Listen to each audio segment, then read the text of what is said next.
बिस्मिल्लाहिर्रहमानिर्रहीम। Open institute of calligraphy and fine arts Jhelum की जानिब से मैं नवीद अख्तर उपल। डियर स्टूडेंट्स, तमाम देखने वालों को मेरी तरफ से अस्सलाम वालेकुम। डियर स्टूडेंट्स, आज हम कहानी लिखना सीखेंगे और कहानी की जो हेडिंग है, सबसे पहले आपने कहानी का यहाँ पे टाइटल देना है और साथ कहानी ज़रूर लिखना है। इसकी वजह ये है कि पेपर में देखने वाले को क्लियर हो जाएगा कि यहाँ से कहानी स्टार्ट हो रही है। ठीक है। उसके बाद आज की हमारी कहानी है प्यासा कौवा।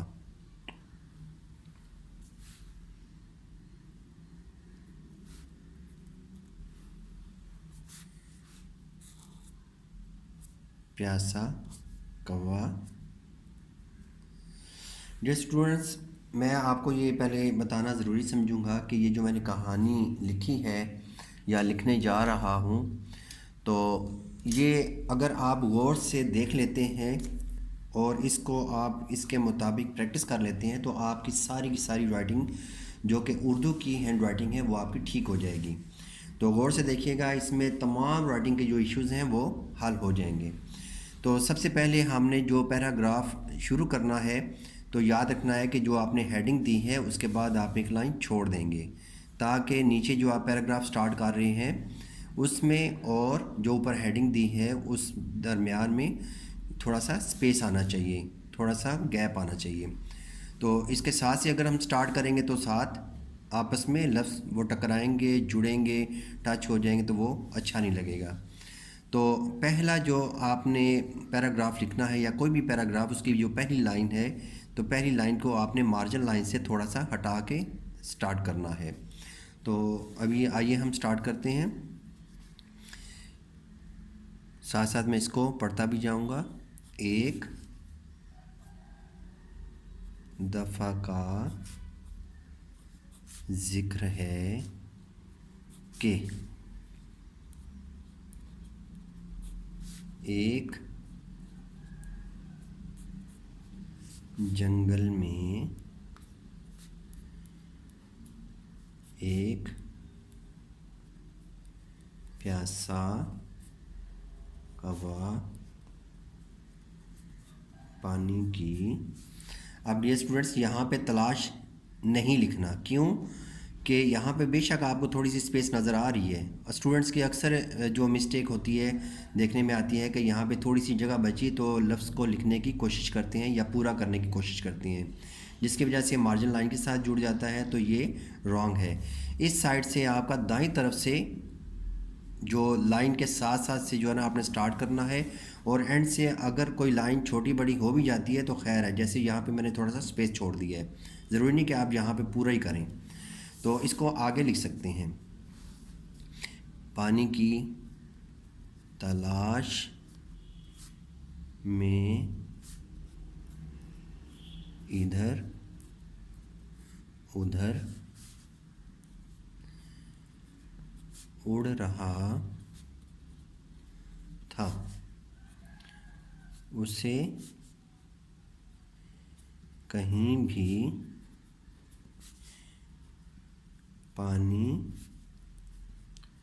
नज़र नहीं आ रहा था।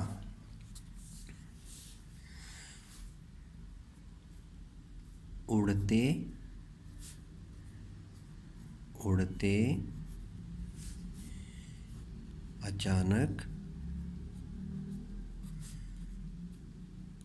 उसकी नज़र एक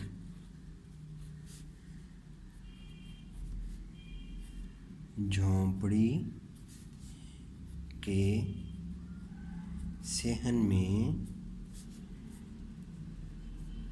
पड़े हुए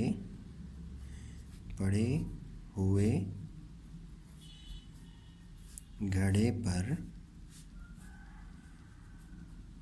पड़ी। वो जल्दी से उस घड़े के पास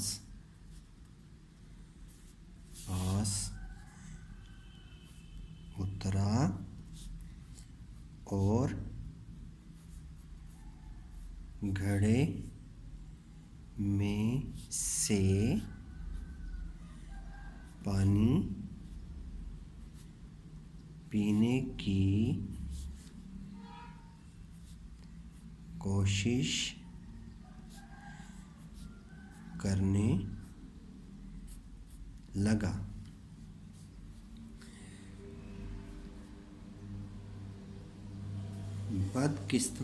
बदकिस्मती से बदकिस्मती से उसकी चोंच पानी तक ना पहुंच सकी, क्योंकि घड़े में पानी कम था। डियर स्टूडेंट्स, इस चीज़ का भी ख्याल रखना है कि जैसे कश वाला कोई भी लफ्ज़ है या लफ्ज़ आप लिखते हैं तो ये अभी देखें इसमें कश आ रही है तो इसको मैंने मार्जिन लाइन से थोड़ा सा हटा के दूर से स्टार्ट किया है ताकि इसके साथ ना जुड़े।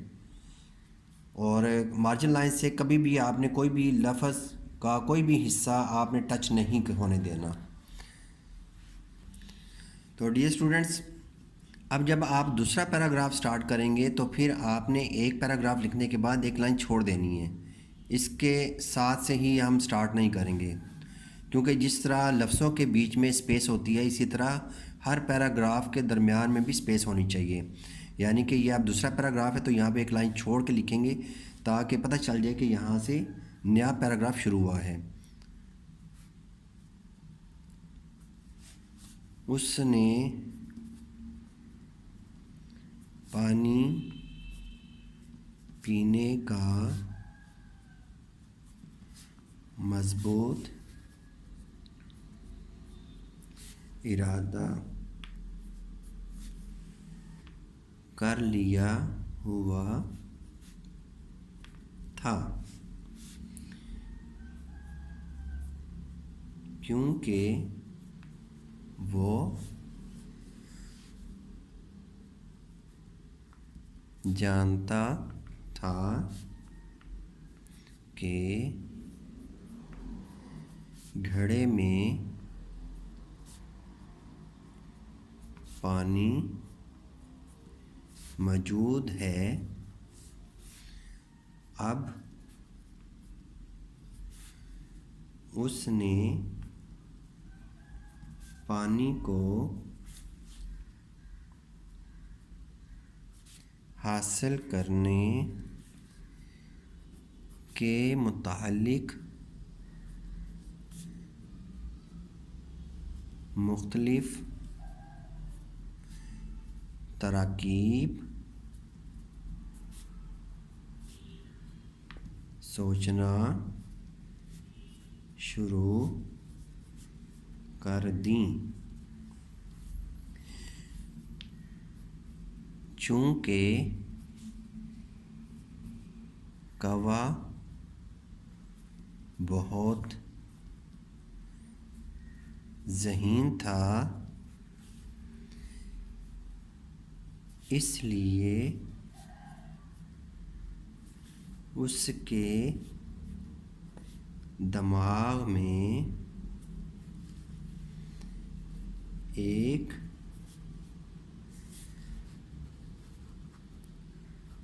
तरकीब सूझी।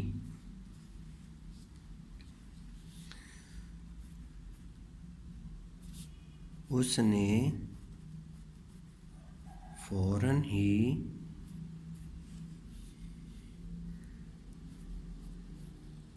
घड़े के आसपास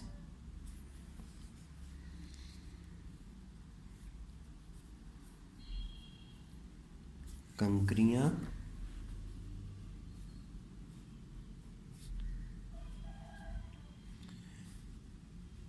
ढूंढना। अब देखें कि स्टूडेंट यहाँ पे मुझसे मिस्टेक हुई है। ठीक है, मैंने लिखना है ढूंढना। तो अब इसको आपने कवर कैसे करना है, तो अब आपने ये नहीं करना कि ढूंढना लिखना है तो यहाँ से कटिंग करके तो आप डाल और नून अलिफ ना लिख दें। आपने पूरे लफ्ज़ को काटना है, और काटने का भी ये तरीका है कि आपने लफ्ज़ के ऊपर एक ही लाइन लगानी है, और लफ्ज़ का पहला हरफ और आखिरी हरफ ये लाइन की ज़द में आना चाहिए। आपने इस तरीके से लाइन ड्रा कर देनी है, ठीक है, इसको काट देना है। और उसके बाद आपने एक ही लाइन लगानी है, इसको डबल नहीं करना, यानी कि इसको गहरा नहीं करना। अब हम आगे चलते हैं। कंकरियाँ ढूंढना शुरू कर दी।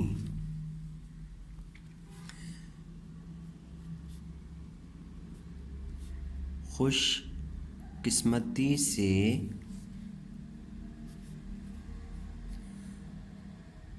उसको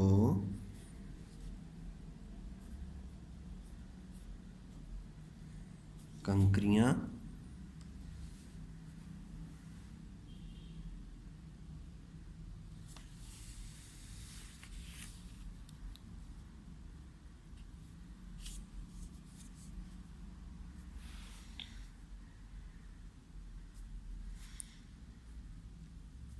मिल गईं।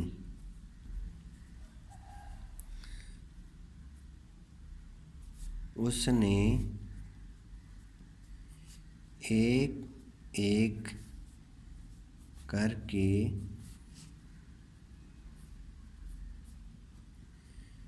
कंकरियाँ घड़े में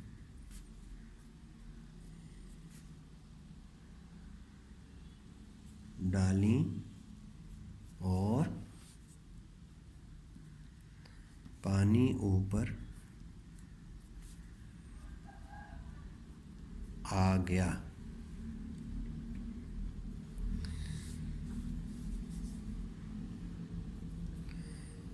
अब कौवे ने खूब जी भर कर पानी पिया, अपनी प्यास बुझाई और अल्लाह ताला का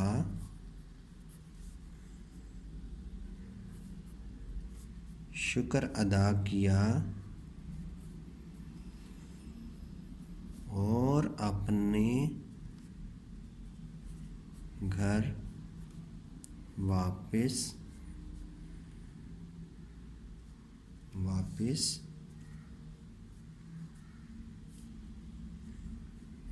लौट गया। नतीजा हम जब लिखेंगे इसमें भी हम ऊपर से एक लाइन छोड़ देंगे ताकि नतीजा अलग से नज़र आए।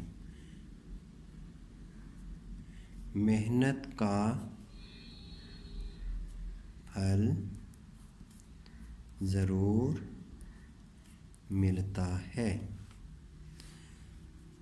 दूसरा हम अपनी तरफ से भी कुछ बना सकते हैं, जैसे सोच की क़ुव्वत, और अगर आप नताइज जो हैं ये 2-3 लिख सकते हैं तो बहुत अच्छी बात है। तीसरा हम ये भी लिख सकते हैं, जो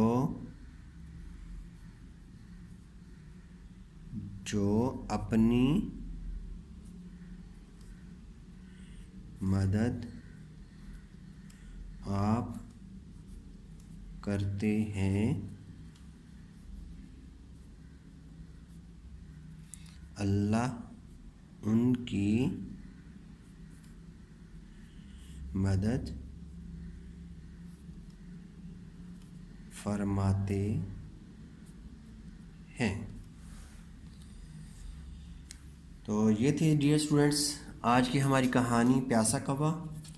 तो उम्मीद है आपको इस वीडियो के अंदर बहुत कुछ सीखने को मिला होगा। आप ज़रूर इसको बार बार देखें और जितना आप देखेंगे उतने ही लफ्ज़ों की जो लिखने का तरीका है या लफ्ज़ों की पहचान है वो आपके माइंड के अंदर बैठेगी। ख़ास तौर पे जो छोटे बच्चे हैं जिनको आप सिखा रहे हैं उनको आप बार बार ये वीडियो दिखाएं। तो वीडियो देखने से ये है कि ज़रा स्टूडेंट जो है वो इंस्पायर होते हैं और लिखने को उनका दिल करता है। तो इंशाल्लाह नई वीडियो के साथ दोबारा हाज़िर होंगे। इजाज़त चाहूँगा। अल्लाह हाफ़िज़। अस्सलामु अलैकुम।